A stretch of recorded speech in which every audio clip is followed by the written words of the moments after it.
manage their 401k? So if these individuals are savvy and they're versed in the investments part of it, they can certainly cruise along for a while. Studies have shown that as your wealth increases, as your income increases, the complexity of your situation increases, and therefore it is advisable to seek the counsel of a planner. But it's never too early, and it's never certainly too late to seek the guidance of a planner. And a good planner shall be in a position that they can advise you on your 401ks also. Remember, a lot of the times people invest in 401ks without really knowing, what they're investing in, for example. The choices themselves in the 401k may be poor. And a lot of people are, in fact, I think, overly concentrated in their company stock. And that's of particular concern. We all know what happened with people who were employed by Enron, and because it was such a great company and it touted Enron, as such. WorldCom, who had all of their retirement savings. The tragedy was their livelihood as well as all of their savings were tied to one corporation. Now, I'd like you to consider for a moment, we have a person who, when he or she was young, got married, built a family, and then the unfortunate happened, divorced. In that divorce, lost some assets. Then the 2001 internet bubble came. Were invested in the internet stocks. Took losses there because they sold. Yeah. They didn't ride it out. Built it up again. Then the Great Recession kicked in of 2007, 2008. Took the 50% haircut, sold it again, and moved into bonds. What can you do for that person? Well, for that person, we need to go back and show them the mistakes that they make, and hopefully they will learn and not make them again. Because you mentioned a 50% pullback for a lot of people in 2008, but not everybody pulled back 50%. Not all portions of the stock market pulled back 50%. There were portions that pulled back a lot less. And so if you have a well-built portfolio that's properly allocated, you hopefully have things in there that zig and zag. Right. And this is the first thing that I would tell them, that, hey, listen, we made these mistakes twice. Let's make sure we don't make them again, because guess what? Crises happen with regularity. Sure, I agree the asset allocation is critical, but I think that the major issue here is these people believing that the sky is falling when the market falls, and they get out. Big mistake. Capitulation is never a good strategy. Yeah. Big mistake. Yeah.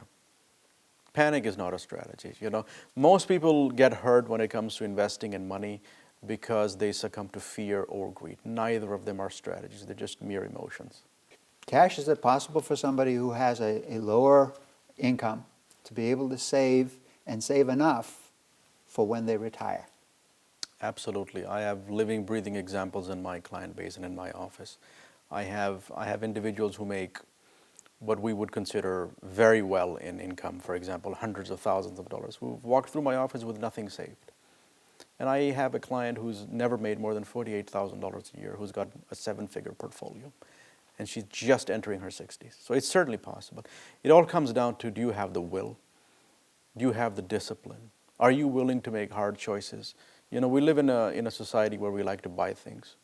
I always tell people, before you buy anything, really ask yourself the question, is this something I want? Is this something that I need? Another question you ask yourself, do I love it? If I don't love it, I don't need it, I don't want it. Even better. There you go. Even better. Somebody who's entering retirement and they need an income, we used to have the 4% rule. That was in the days when you could count on bonds paying you 6-7%. That's not the case anymore. We may get there at some point also. I know you're not a proponent of rules of thumb, but is there some sort of percentage that people should be taking out of their retirement account in order to fund their retirement lifestyle?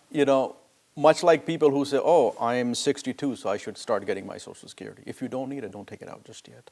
If you don't need 4%, then why should you take out 4%? If you need 5, then who cares about the 4? Then you need 5. Exactly. But if you only need 2, then don't take out more than you need, and let the money still continue to grow and compound. Now, a lot of people, when they go into retirement, they have these grandiose ideas of what their retirement's going to look like. Do some people have to actually adjust some of their thoughts and playing golf every day or traveling on a regular basis, and would they have to adjust some of that? Yeah, well, you know, coming from somebody who's lived and traveled across the world, we live in a very different society here. Even this American society is much different than from what it was 10, 15 years ago. We find today that we love to work. We actually feel bad if we're not working. You know, at night or when we wake up first thing, we want to check our emails. Right. When we're on vacation, we still want to be plugged in. So yeah, there are a lot of people who thought, oh, I'm supposed to retire, sit on my porch, play golf every day, or anything of, you know, that traditional image that we have. Right. You find a lot of people are now actually going back even when they don't necessarily have to, because they want to remain busy. But the sad part is a lot of people are going back to work because they have to. Does that mean that people actually will end up working longer, that the traditional retirement at 65, 66, 67 is going to go by the wayside and people will work into their 70s and maybe even to 80? Is that what we're looking at? And a lot of people are. Yeah. A lot of people are. Okay, so one of the things that people will have to do out of need is work longer. Yeah. Okay. Now, earlier we talked about the wonders of modern medicine to let people live longer, but it also lets people live longer with age-related disability. What planning can people do for that age-related disability? So a lot of people are going to find that they're going to need care, whether it's in their own home, assistance with daily activities, etc. And that is expensive. So we need to plan for it. And even people who think they're never going to need it may end up being correct.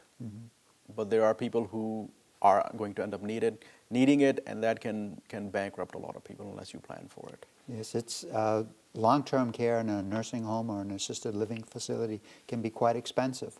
And unless you have either prepared yourself financially or you have somehow protected your assets so that you can then qualify for the government program that will help pay for that care, otherwise, as you said, you will bankrupt yourself. Yeah, It well, is extremely one smart expensive. thing to do may be to purchase an insurance policy, a long-term care insurance policy. What that essentially does is, it's a what if. Like if I need it, much like auto accident insurance. Sure. If I need it, well, the insurance company, you've really essentially transferred that risk to the insurance company. For consideration, you pay the premium. Is there a sort of a sweet spot where people can buy long-term care insurance where the premiums really won't be that expensive?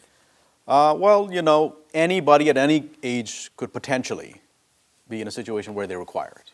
But we found that the sweet spot is between 50 and 55. Okay.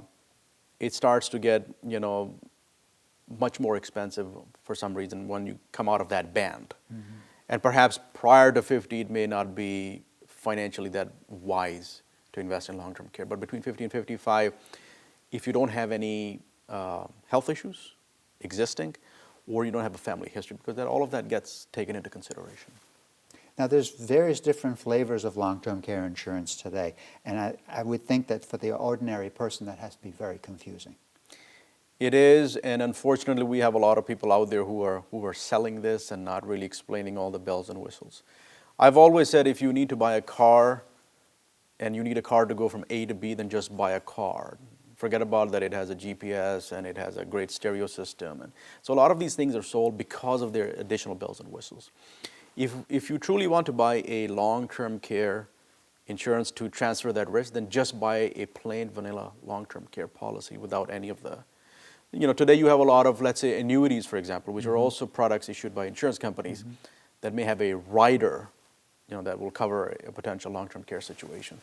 I found if we kept things simple, then that tends to be much better in the long term. Now, I asked you a little bit earlier in terms of strategies for developing an income. Would buying an annuity be such a strategy in terms of trying to develop a retirement income for somebody who's approaching retirement? Yes and no. Annuities are a great financial product for the person for whom they are suitable and their situation requires it. And they are a terrible product for the person who doesn't really need it because they're very expensive.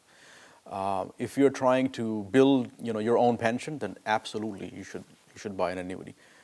With the caveat that, not two annuities are alike. And there are many types of annuities. You have annuities that are variable, that are fixed, that are a combination of the two. Not every annuity company that issues an annuity is the same, so you really need to do your homework. Is the underlying liquidity of the insurance company important when buying an annuity? Certainly in the case of the fixed, for example, because what you're really buying is a promise. If the underlying annuity company were to get into financial trouble, then that is certainly at risk. So they could default on their payments. It's possible. And if it's a good company that's domiciled in a state with strong insurance laws, then you have less of a risk.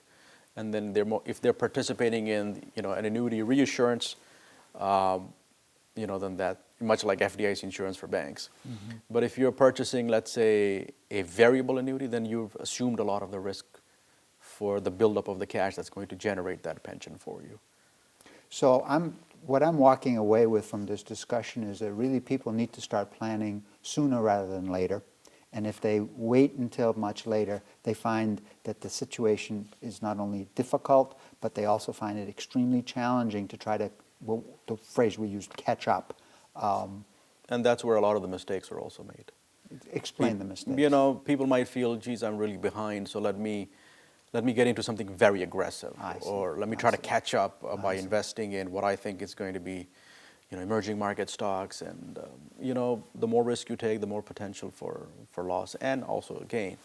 So you never want to make decisions in a panic situation. This is the old story of the tortoise and the hare, right? And Absolutely. The tortoise, slow and steady, but it wins the race. Yeah. Start early and stay disciplined. You know what I always liked about you, Cash, is you're independent and you say it the way it is. I think people deserve to hear the way it is, not necessarily the way they would like to hear it. Thank you, Cash.